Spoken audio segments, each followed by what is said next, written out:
ஒரு தரமான புக்கு.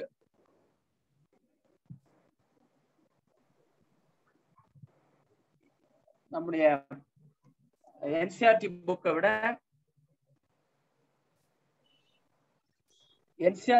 விட ஹைலி என்ரிச்டு டெக்ஸ்ட் புக் எதுனாக்கா 11th புக்கு தான்.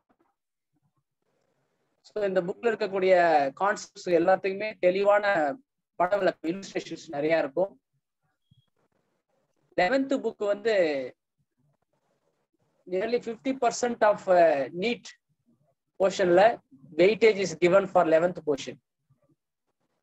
இப்போ நீங்க 11th புக்கை தரவா இருந்ததுன்னா, சில நினைக்கலாம் 11th என்ன முக்கியமா, 12th தானே முக்கியம் அப்படின்னு நினைக்கலாம் நிறைய பேர். அது ஒரு ராங் கால். நீங்க கடைசியா போயிட்டு லாஸ்ட் கிராஷ் கோர்ஸ்ல போயிட்டு 11th புக்கை டீட்டெயிலா ஆழமா டீப்பா படிக்கணும்னு நினைச்சா டைம் பத்தாது. அப்ப the students who have studied the 11th portion thoroughly with profound understanding, with deep understanding, with a thorough knowledge in the 11th biology will allot more time for the preparation of physics and chemistry during the crash course in 12th standard. So I advise you to take the 11th biology as a key to success for your NEET. யாரெல்லாம் 11th நல்லா ஸ்ட்ராங்கா படிக்கிறாங்களோ 12th அவங்களுக்கு வந்து time consumption, time save பண்ணலாம், நிறைய time save பண்ணலாம். ஏன்னாக்கா ஓரளவுக்கு ரிவைஸ் பண்ணாலே போதும். ஏன்னா 11th chapters are very very important. 12th வந்து உங்களுக்கு பயாலஜி வந்து அவ்வளோ ஸ்ட்ராங் சாப்டர்ஸ்லாம் இல்லை. ஏன்னாக்கா 11th சாப்டர்ஸை பொறுத்த அளவுக்கு பிளான்ட் கிங்டம் வெயிட்டேஜ் அதிகமான ஒரு பாடம். அதுக்கப்புறம் அனாட்டமி வெயிட்டேஜ் அதிகமான பாடம், மார்பாலஜி, பயோமாலிகுல்ஸ் எல்லாமே என்ரிச்டு சிலபஸ். கான்செப்ட் ரொம்ப hard concepts are embedded in that chapter. So 12th easy, கதை மாதிரி இருக்கும் 12th புக். 12th பயாலஜி புக்கில் ஒரு 3 சாப்டர் தான் கஷ்டம், மீதி எல்லாம் கதை மாதிரி இருக்கும். அதுக்கு அந்த கைடன்ஸ் கூட தேவைப்படாது. 12th பொறுத்த அளவுக்கு கொஞ்சம் எஃபர்ட் குறவா போட்டாலே போதும். ஆனால் 11th பயாலஜி பார்த்தீங்கன்னா பாட்னி ஆகிட்டாலும் சரி, ஜுவாலஜி இருந்தாலும் சரி, they have more weightage chapters and the chapters need understanding. They need concept understanding, basic concept. For example, second volume la varum physiology nu solittu adha irukku concept la irundhu உங்களுக்கு கிட்டத்தட்ட 10% weightage ஒவ்வொரு சாப்டருக்கும் nearly பார்த்தீங்கன்னா 8 and above percentage of weightage is given for the lessons in the 11th standard. So the physiology chapter இதெல்லாம் tuition இல்லாம நீங்க படிக்க முடியாது, கஷ்டமா இருக்கும். பயோ கெமிஸ்ட்ரி மாதிரி இருக்கும், எல்லாமே பயோ மாலிகுல்ஸ் ஃபுல்லா கெமிஸ்ட்ரி மாதிரி தான் இருக்கும். பிசியாலஜி ஃபுல்லாவே ரியாக்ஷன்ஸ் இருக்கும். பிளான்ட் பிசியாலஜில நிறைய அண்டர்ஸ்டாண்டிங் தேவைப்படும், நிறைய சைக்கிள்ஸ்லாம் வரும். அது எல்லாமே வந்து கெமிஸ்ட்ரி மாதிரி இருக்கும் பிசியாலஜி சாப்டர். அப்ப 11th புக்கை பொறுத்த அளவுக்கு பயோ பாட்டனில நீட்ல வந்து ஒரு 60% வெயிட்டேஜ் வந்து oriented to the 11th standard book. அப்ப நீங்க யாரெல்லாம் 11th நல்லா ஸ்ட்ராங்கா இருக்கிறீங்களோ பயாலஜி கான்செப்ட்ஸ்ல கண்டிப்பா ஒரு 330 to 340 அளவுக்கு நீட்ல ஸ்கோர் பண்ணக்கூடிய வாய்ப்பு இருக்கும். If you are thorough with the Tamil Nadu SCERT book. So இது வந்து ஒரு பைபிள் மாதிரி, இதை தாண்டி போக முடியாது. என்சிஆர்டில இல்லாத கான்செப்ட்ஸ், ஹையர் லேர்னிங்ஸ் எல்லாமே இந்த புக்ல இருக்கு. ஸோ நான் உங்களை கேன்வாஸ் பண்ணல, I am giving you the right guidance for your endeavour to crack the NEET examination. I am not motivating you to join the tuition class. I am telling the fact. So you just go through your book. உன் புக்கே பாரு எடுத்து. NCERT இல்லாத concept எல்லாம் இந்த புக்ல இருக்கும், CBSE புக்ல இல்லாத கான்செப்ட் எல்லாம் அதுல இருக்கும். And each and every line has informative. ஒவ்வொரு லைன்லயும் அவ்வளவு விஷயம் இருக்கும், ஒரு லைனை கூட நீ ஸ்கிப் பண்ணக்கூடாது. அந்த அளவுக்கு there are it is enriched with the information, concepts, then the concept map relate பண்றது, ஐடியாஸ் கார்லேஷன் எல்லாமே ஒரு அருமையான ஒரு புக் எதுனாக்கா தமிழ்நாடு டெக்ஸ்ட் புக்கு. இது படிச்சுனா ஒரு காம்ப்ரஹென்சிவ் புக். இது எக்ஸாக்டிவ் அப்ரோச். எல்லா கான்செப்ட் இதுல மிஸ் ஆகிற கான்செப்டே இருக்காது பயாலஜி பொறுத்த அளவுக்கு. ஸோ அந்த அளவுக்கு நல்ல புக்கு. நம்ம சென்டர் பொறுத்த அளவுக்கு நம்ம என்ன செய்ய போறோம் அப்படின்னாக்கா, பயாலஜி பயோபாட்னி நான் எடுப்பேன், பயோசுவாலஜி இன்னொரு சார் இருப்பாங்க, எல்லாமே எக்ஸ்பீரியன்ஸ்டு டீச்சர்ஸ் தான். I have put more than 30 years of experience. So then NEET expert also. So wherever NEET concept is coming during the course of book, in text la enga NEET concept varum, NEET எப்படி அந்த question எப்படி approach பண்றது, அதையும் parallel-ஆ நாங்க அதை deal பண்ணிடுவோம். உங்களுக்கு நான் இப்ப நடத்தும்போது சொல்றேன் பாருங்க, எப்படி எப்படிலாம் அந்த क्वेश्चंस கேட்பாங்க, அதை எப்படி நம்ம அப்ரோச் பண்ணணும், what are the techniques to eliminate the wrong options, how to choose the correct options quickly, then what are the various techniques, tricks for remembrance, that we call it as a mnemonics tricks. எப்படி ஈஸியா ஞாபகம் வச்சுக்கிறது, ஏன்னா நிறைய concept ஞாபகம் வச்சுக்கணும், நிறைய பேர்லாம் ஞாபகம் வச்சுக்கணும், பயாலஜிக்கல் நேம்ஸ் நிறைய கான்செப்ட் தான். You need much volume of conceptual knowledge. நிறைய உங்களுக்கு வந்து நாலேஜ் வந்து மெமரியில வச்சுக்கணும். அவ்வளோ மெமரி பண்ணியிருந்தா முடியாது உங்களுக்கு. அப்ப நிறைய ஷார்ட் ட்ரிக்ஸ்லாம் தேவைப்படும்.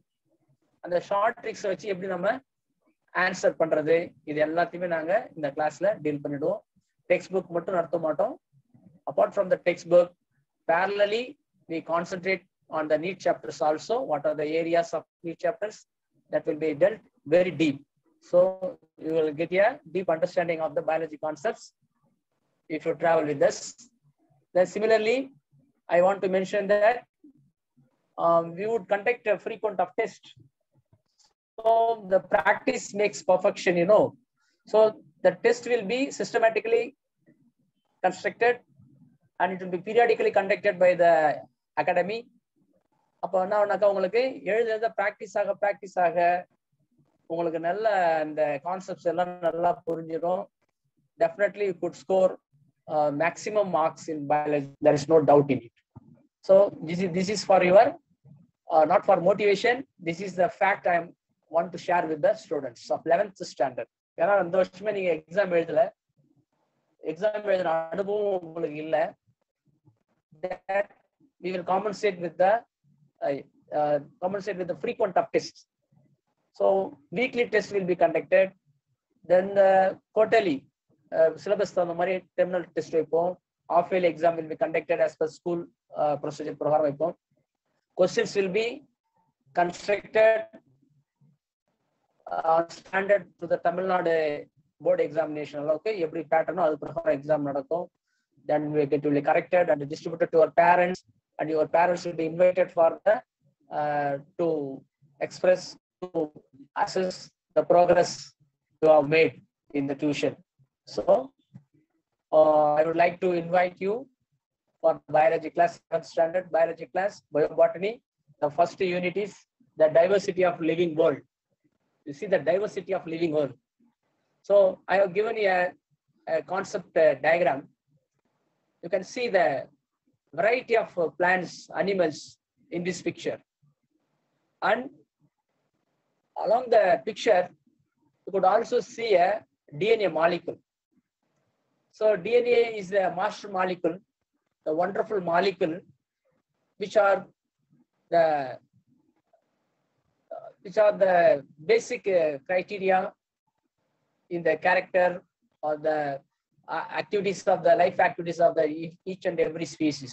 So DNA is also given. So this concept picture will give you the existence of diverse plants and animals in this zone. So our Earth is a living planet, the blue planet. We call it as a living planet because so life exists only in this planet Earth. So due to the advancement of science, our scientists are exploring other planets also like Mars in exploration of possibility of existence of life. But we fail to conserve the already existing living planet due to our, what we say that people activities, anthropogenic activities, due to the greed. What is the greed? over desire, greed, parasite. There is a thought. Nature has everything for the human need. மனிதனுக்கு தேவையானது எல்லாமே இயற்கையில் இருக்குது. Nature provides everything for the human need. We would have come across the need for oxygen demand during this peak days of pandemic 2. Pandemic second wave பார்த்துருக்கோம். Oxygen demand. You see that a tree can generate tons and tons of oxygen in its lifetime. So nature has everything for the human need, but not for the greed. Parasite இருக்கக்கூடாது. The parasite என்னதுனாக்கா, the nature is losing its balance. The nature is getting destroyed. The diversity is disturbed. Diversity, diversity is very important. Because each species play a key role. If a particular species is extinct, as a result, what happened? There will be a chain of reaction, food chain. The other animals, depending on the particular species, will also disappear from this earth. So, in the concept map of diversity in living organism means there is diversity means differences, variety of plants, variety of animals, diversity in the size, diversity in the sense of shape, diversity in the sense of nutrition, diversity in the sense of their habitat. Animals living in the plains, animals living in the mountains, glaciers, deserts, burrows of soil, then marine environment, freshwater environment. So there is diverse habitat, diverse nutritional style, diverse size and shape. The smallest organism, microorganism, the smallest microorganism, mycoplasma, bacteria, virus. Then the largest tree, Sequoia sempervirens, redwood tree. Smallest angiosperm flowering plant, Ulfia. Tallest giraffe, biggest elephant, whale. So there is diverse in the nature. So we have, every human has responsibility to conservation of the biodiversity, which is a great boon for our mother earth. So diversity, the concept, very, very important.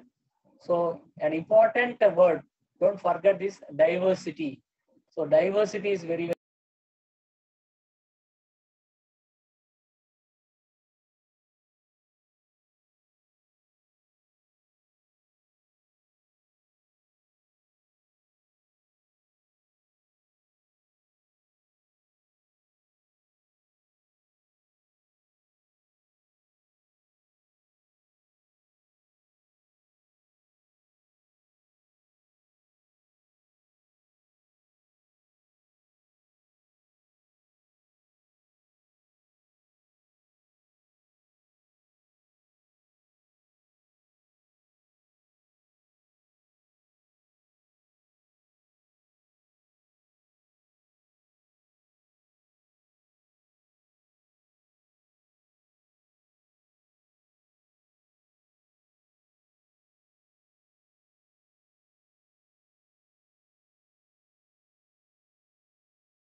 So we make explorations. We do explorations on other planets also, but we forgot to conserve our own planet. That is the reason for all the troubles the human race is encountering throughout the world. நம்ம உலகத்துல சந்திக்கக்கூடிய எல்லா challenges காரணம்னாக்கா நம்ம வாழக்கூடிய பிளானட்டை நாம conserve பண்ண we have forgotten. We have not taken sincere and serious steps to conserve our planet, our mother planet. Okay, so here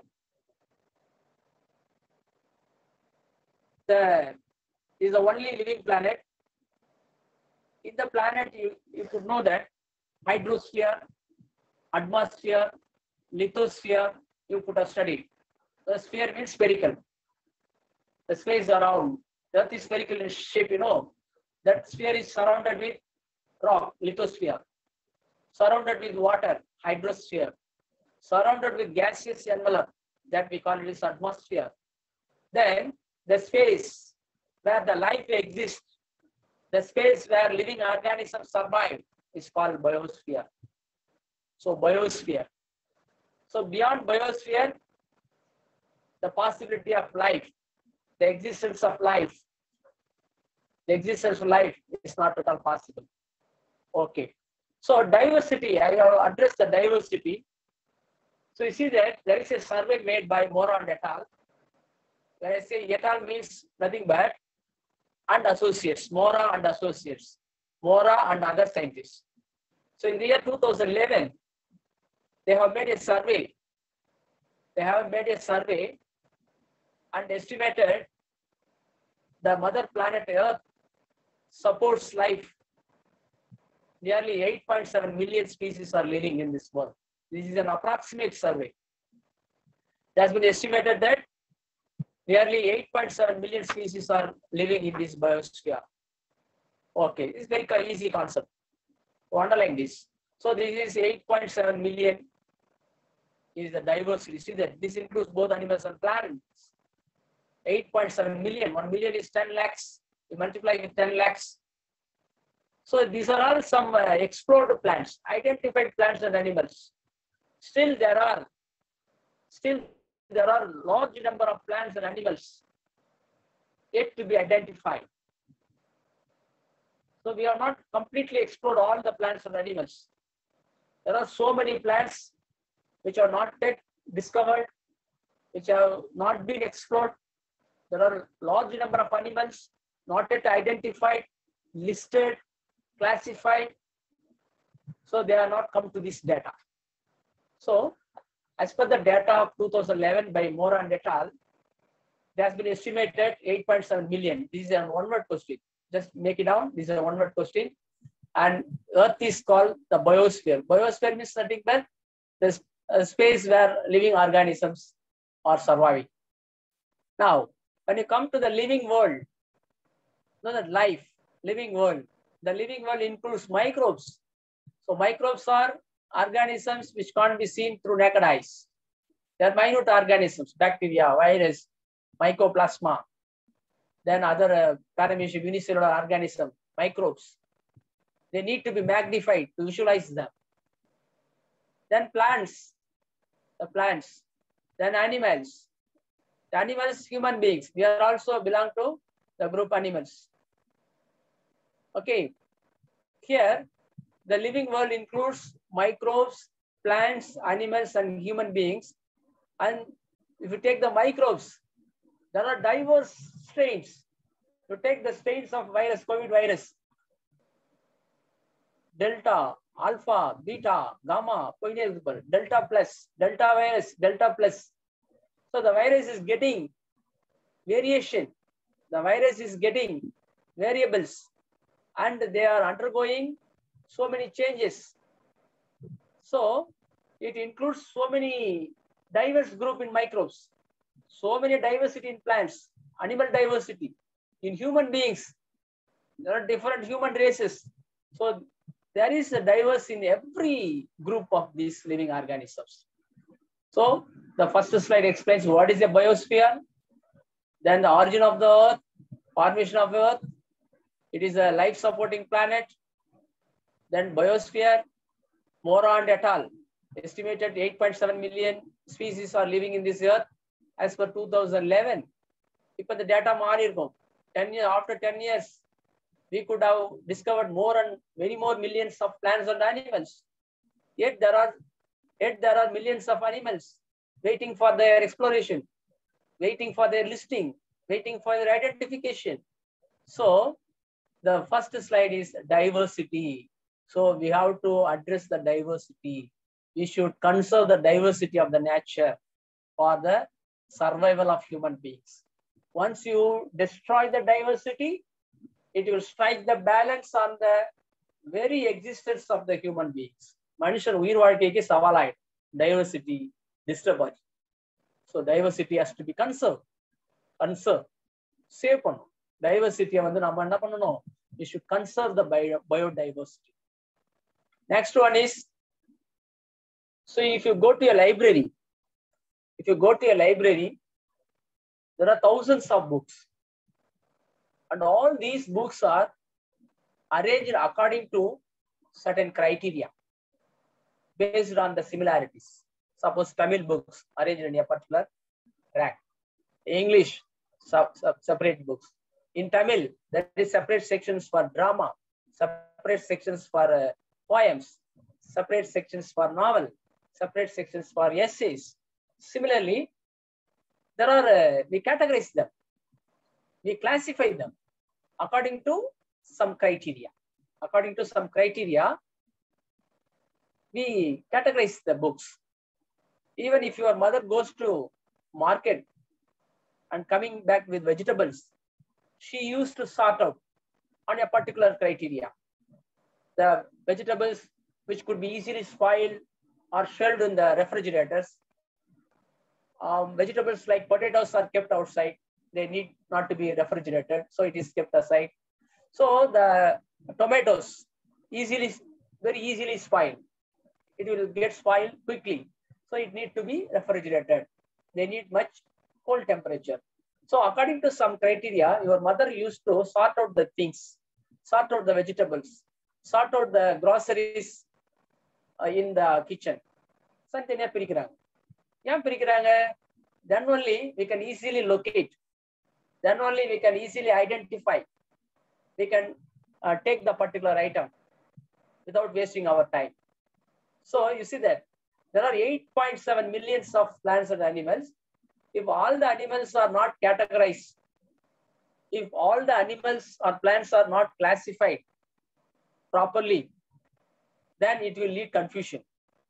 You cannot identify which is the organ. What is the relationship between one plant and another plant?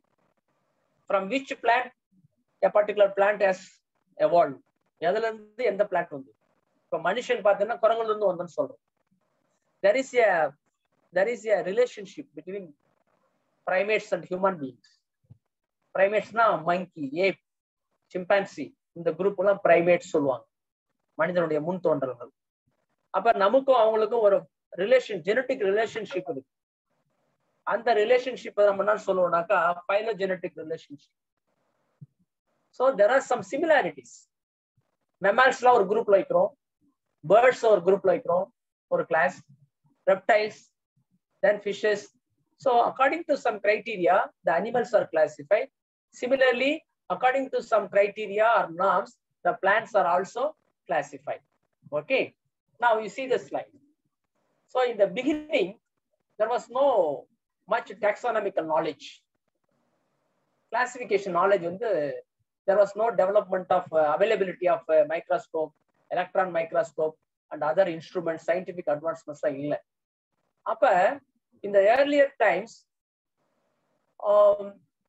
a classification approach was based on the morphological characters. இப்போ பார்த்தீங்கன்னா ஒரு மரமா இருக்குது, அதெல்லாம் தூக்கி மரம்.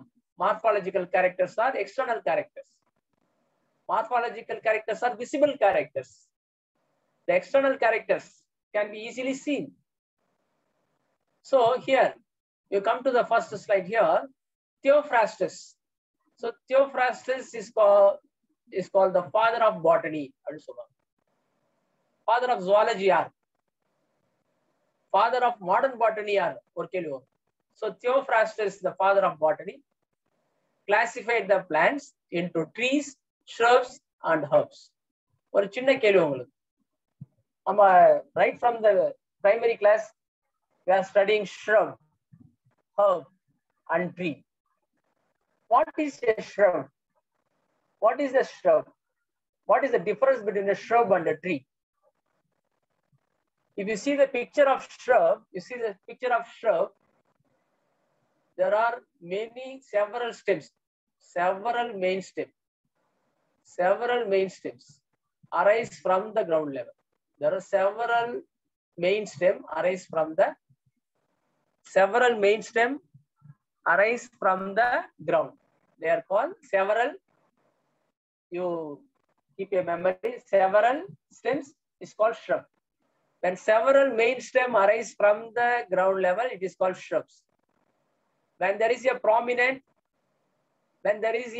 big or prominent main stem and branches are coming at the top level, they are called trees. ஆனா நம்ம பிரைமரி கிளாஸ்ல இருந்து படிச்சுட்டு இருப்போம் ட்ரீ, ஷ்ரப். ஆனா இந்த மைனூட் டிஃபரன்ஸ் நமக்கு தெரியாது. இதுல மெயின் ஸ்டெம் வந்து ஸ்ட்ரெயிட்டா வளர்ந்து மேல வந்து பிரான்ச் ஆகும். இங்க கிரவுண்ட் லெவல்ல இருந்து நிறைய செவரல் ஸ்டெம்ஸ் அரைஸ். ஹர்ப் பாத்தீங்கன்னா சார் ஸ்கிரீன் வரலீங்களா சார்? எவ்வளவு நேரம் வரல sir?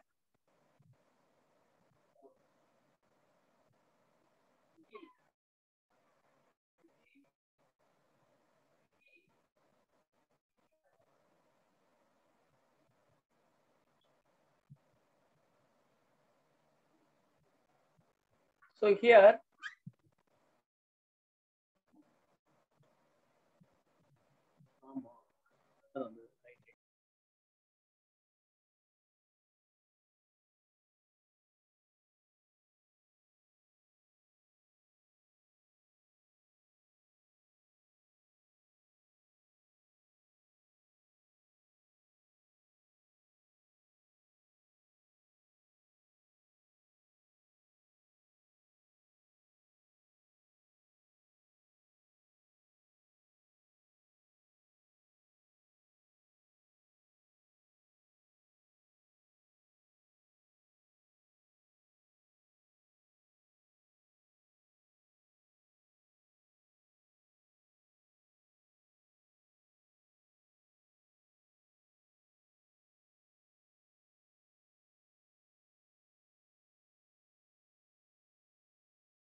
yes.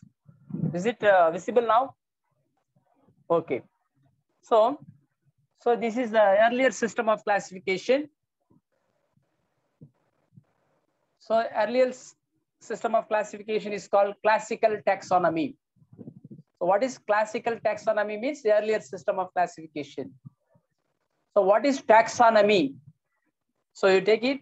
I hope you should have a reference note along with your class. So you take it down. Taxonomy. What is taxonomy means? Taxon means taxis. Taxis means arrangement. Nomos means according to some rules. So the plants are classified. The plants are arranged according to certain rules, nomenclature, according to certain rules. So taxonomy, this is called earlier system of classification, is called the classical taxonomy. It is otherwise called as alpha taxonomy. Take it down. So earlier system or classical taxonomy, otherwise called as alpha taxonomy. So Theophrastus classified the plants. Plants animals not coming under this classification. See here, This approach was made for plants, trees, shrubs, and herbs. This is the first approach. Here, Aristotle, second step. Aristotle classified animals into two groups. That is Anaima. So this group of animals do not have red blood. The blood is, they have red blood. The color of the blood is red. That is called Anaima. Anaima means blood with red color. Then the other group is Anaima. And vandale absent nartham. Anaima, without red blood. You take the cockroach. The blood is colorless. That is, they do not have red blood. So Aristotle classified animals into two groups. That is Anaima and Anaima. Anaima is with red. A vandale absent nartham. Anaima means without red blood. Then the next approach is Carl Linnaeus. Linnaeus is a Swedish botanist. Linnaeus is called father of taxonomy. Take it down. Linnaeus is called father of taxonomy. And Linnaeus has classified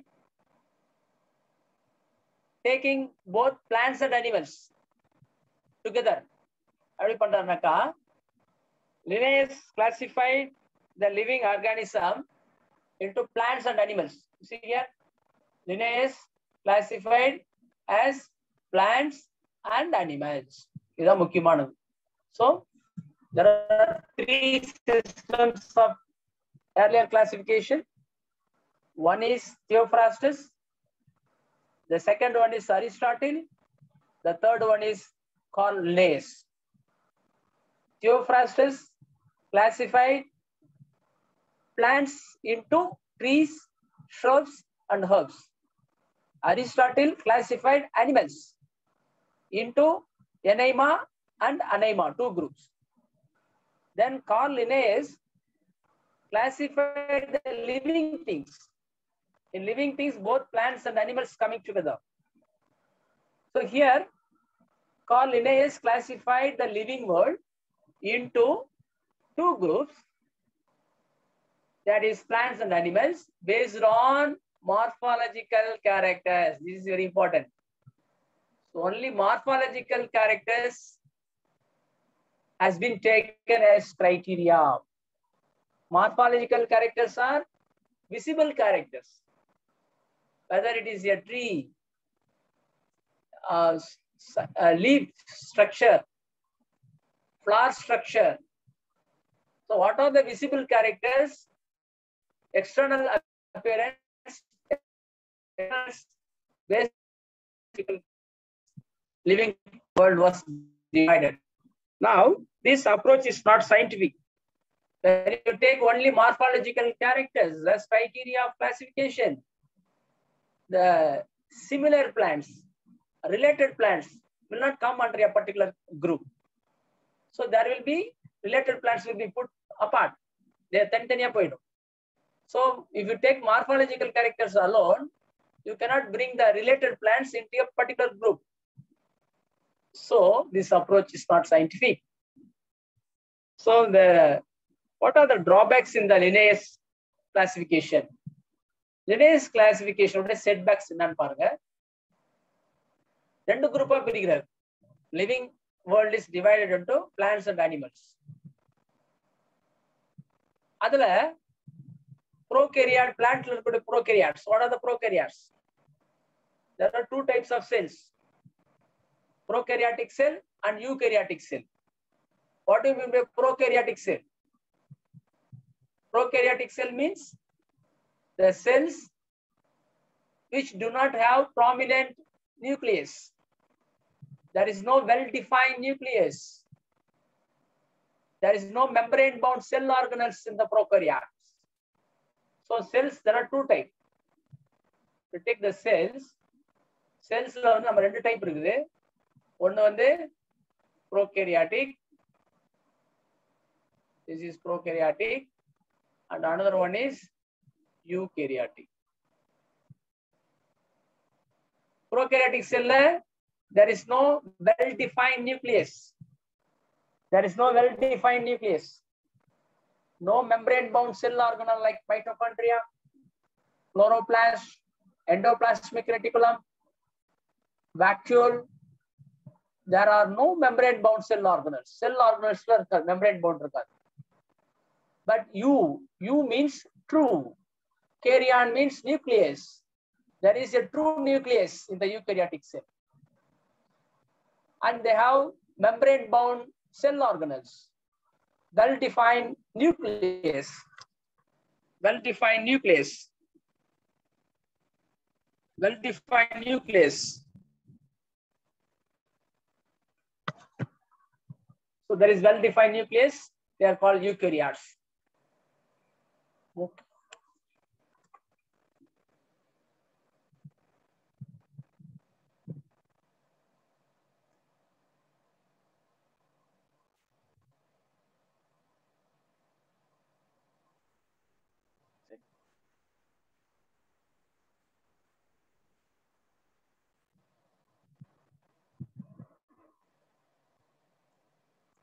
So well-defined nucleus is present. That is called eukaryotic cell.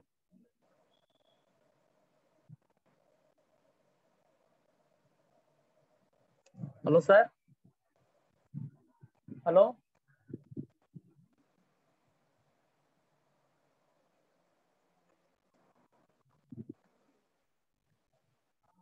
Hey.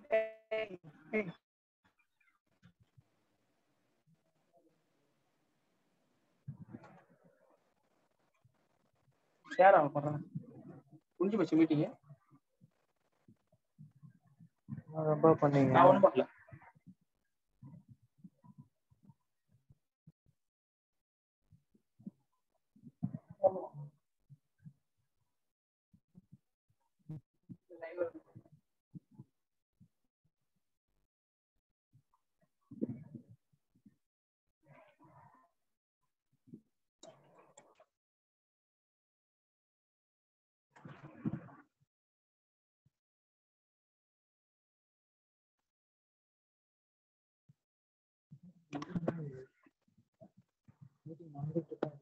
Screen share.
Yes.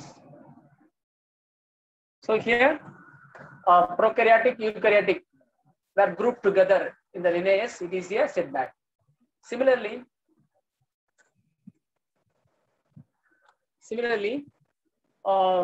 the fungi is heterotrophic organism. That means they have different mode of nutrition: parasitic, saprophytic, and symbiotic mode of nutrition. So autotrophic and heterotrophic organisms are put together in the plant group. So it is a setback. So these are the two more questions. So prokaryote and eukaryotes are grouped together, and autotrophic and heterotrophic organisms are placed in the same group. So these 2 points are setback for the lineage system of classification. Now, the modern taxonomy, the modern classification takes into account different areas. New dimensions have been taken for the taxonomy of organisms, the classification of plants and animals. For example, So the modern taxonomy is called Omega taxonomy. Take it down.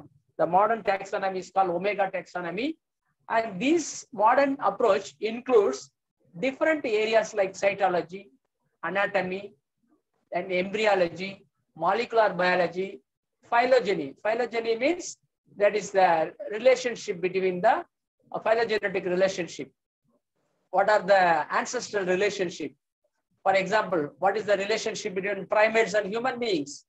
The relationship between birds and reptiles. These are all phylogenetic relationship. So, and various other chemical compounds in the plants.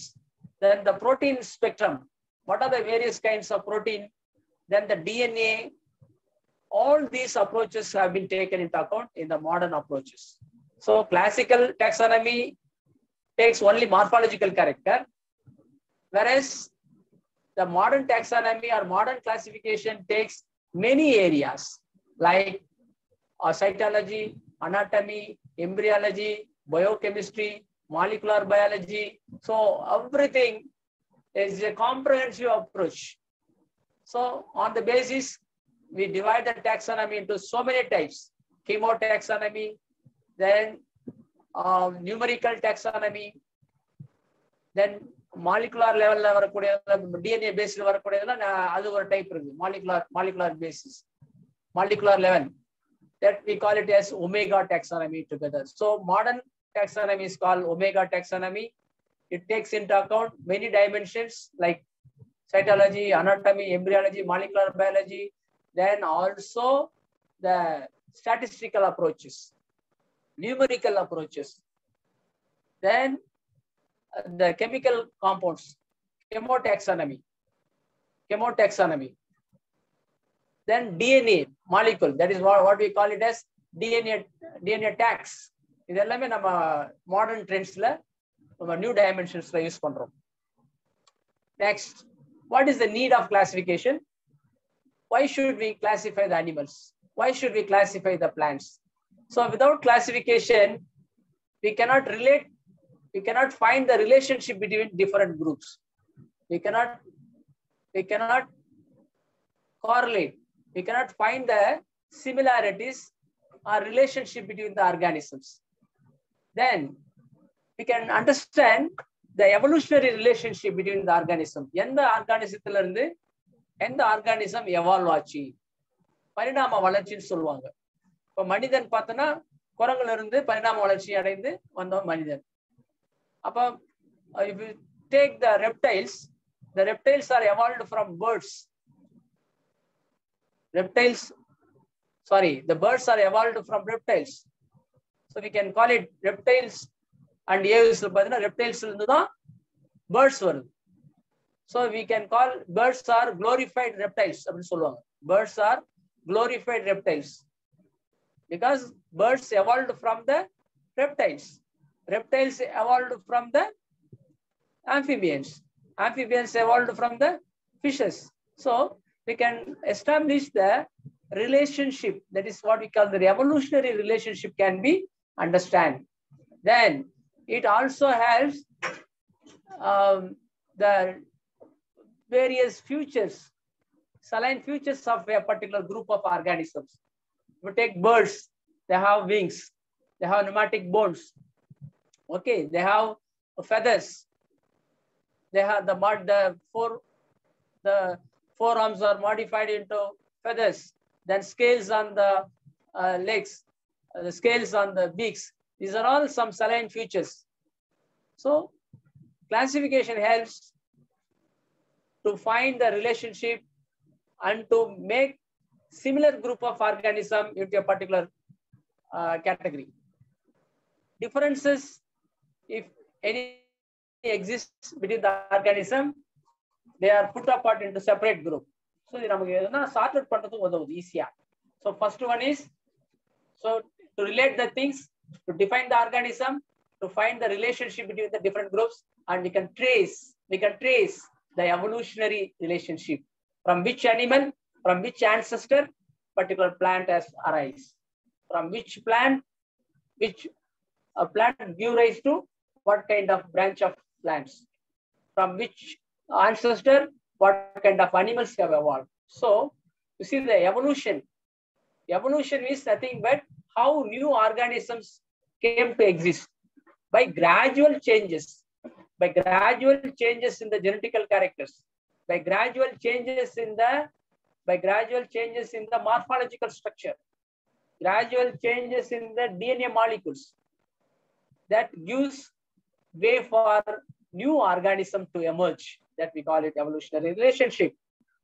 Then here we are going to deal the various systems of classification. ரொம்ப முக்கியமான slide இது. இப்போதான் நம்ம main topic உள்ள enter ஆகிறோம். So this slide நம்ம 4 விதமான approaches இருக்கு பாருங்க. 2 kingdom classification, 3 kingdom classification, 4 kingdom, 5 kingdom. First பாத்தீங்கன்னா உங்களுக்கு Carl Linnaeus. So Carl Linnaeus classified the living organism into 2 kingdom. You know, kingdom is a higher order. So in the taxonomic hierarchy, kingdom is the higher group, higher taxa. Plant பாத்தீங்கன்னா எப்படி நம்ம classification பண்ணோம்னா kingdom, division, phylum, KPCO வரும். kingdom, animal அந்த kingdom, phylum, class, order, family, genus, species. This is a hierarchy, taxonomical hierarchy ன்னு சொல்லுவோம். அப்ப kingdom is the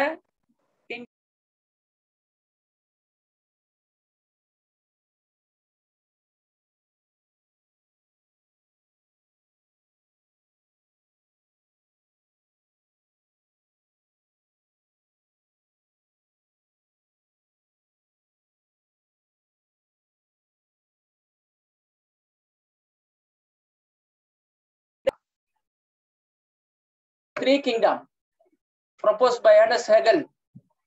He divided the living organism into 3 kingdom: Protista, Plantae, and Animalia. Protista means all the eukaryotic plants and animals. You know, eukaryotic cell, prokaryotic cell. I explained already. A cell which well-defined nucleus with membrane-bound cell organelles are called eukaryotic. So Protista includes both eukaryotic plants and eukaryotic animals. But they are unicellular. That is the main thing. All the organisms in Protista are unicellular. So the kingdom Protista includes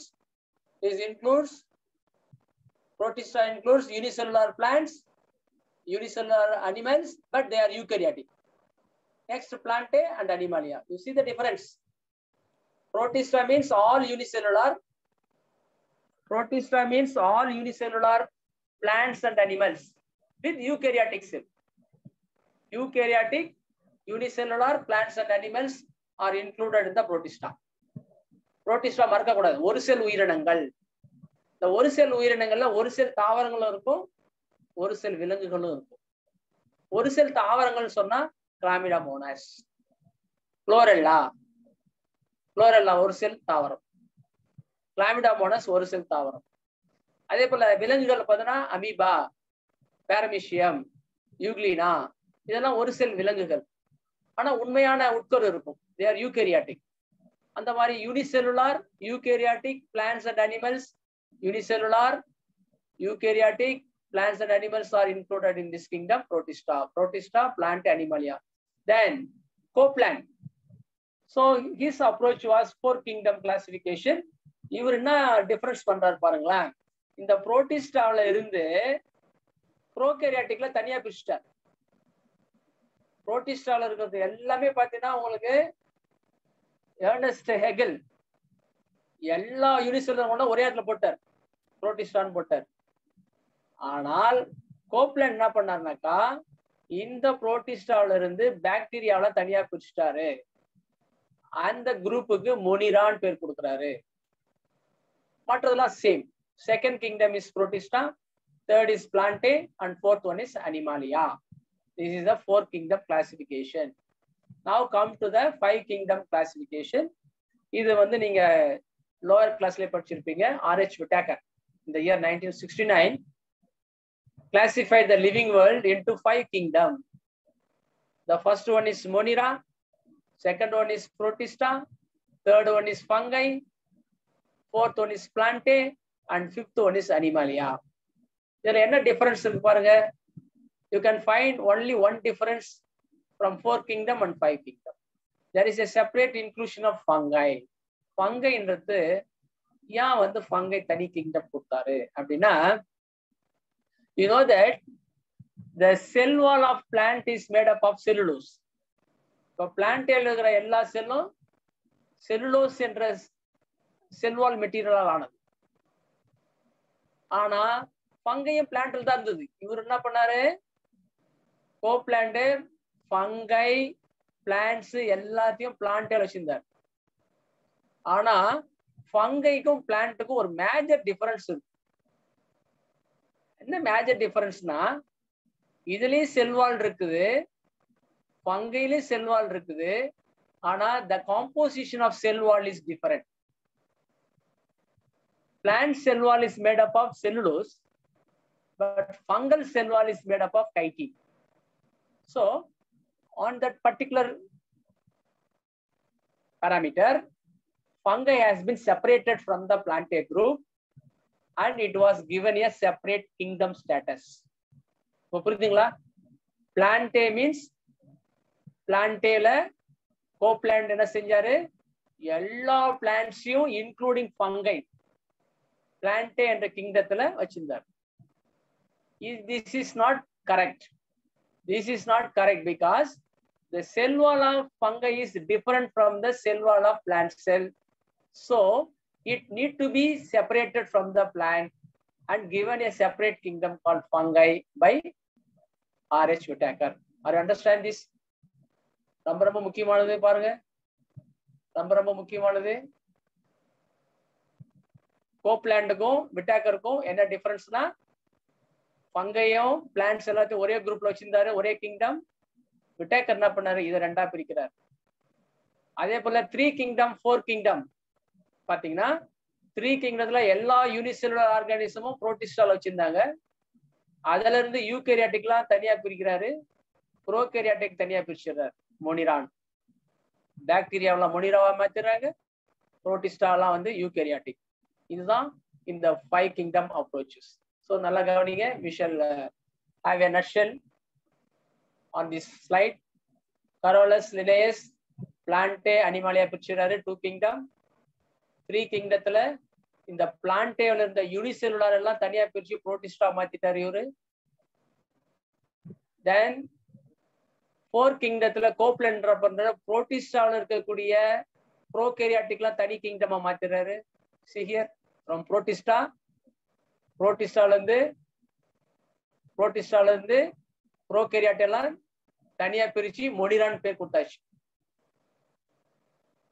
R.H. Whitaker approach was the fungi was separated from the Plantae group and given a separate kingdom called fungi because fungal cell is made up of chitin, plant cell wall is made up of cellulose.